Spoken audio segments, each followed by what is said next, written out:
तर ही मॉर्निंग माझी कपडे वाळवण्यापासून सुरुवात झालेली आहे, कामांपासून. तर हॅलो गाईज, गुड मॉर्निंग. कसे आहात तुम्ही सगळे? आणि पहिले तर खूप कामं होते घरात, तर मी ते फटाफट आवरून घ्यायच्या याच्यात होते. भांडे वगैरे घासून घेतले आणि मम्मीनी तसाच पसारा टाकला होता सगळा. तर पहिले भांडे घासले, त्यानंतर सगळा पसारा वगैरे आवरून घेतला.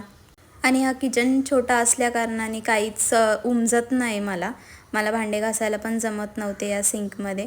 तरी पण मी प्रयत्न केला आणि घासले. तर तुम्ही माझ्यावर जी मांडणी बघताय तिथेच लगेच भांडे लावून टाकायचे होते.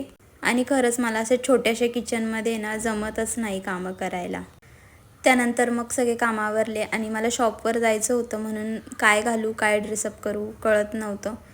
त्यानंतर पटकन ड्रेसअप करून घेतला आणि केस वगैरे विंचरून घेतले. कारण काय खूप दिवस झाले होते केसच धुतले नव्हते. तर केस धुतल्यानंतर मस्त विंचरून घेतले.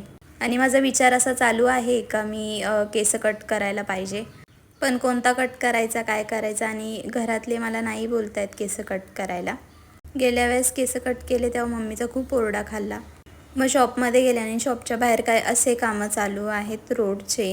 त्यामुळे जरा दुपारचा बिझनेस कमी असतो, पण संध्याकाळचा खूप जोरात असतो. मग मला लागली भूक, तर मी काय खायचं, आणि मी आजपासून विचार केला आहे का हेल्दी सगळं खायचं, बाहेरचं थोडंसं अवॉइड करायचं. म्हणून मी ॲप्पल इथे कट करून घेतलं आणि ॲप्पल खाल्लं.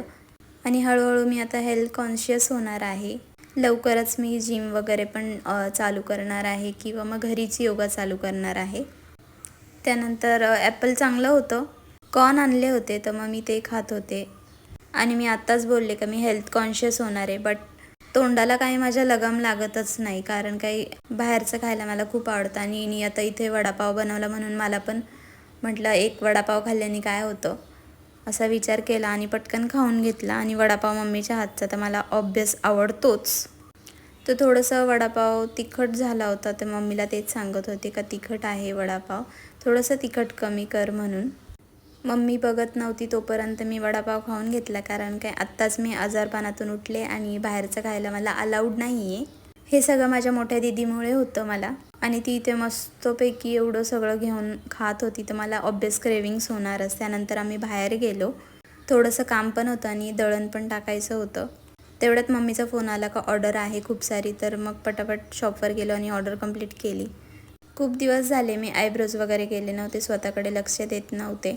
आणि इथे मी अशीच टाईमपास मस्ती करत होते. तर माझा ब्लॉग आवडला असेल तर नक्की लाईक, शेअर, सबस्क्राईब करा. So bye.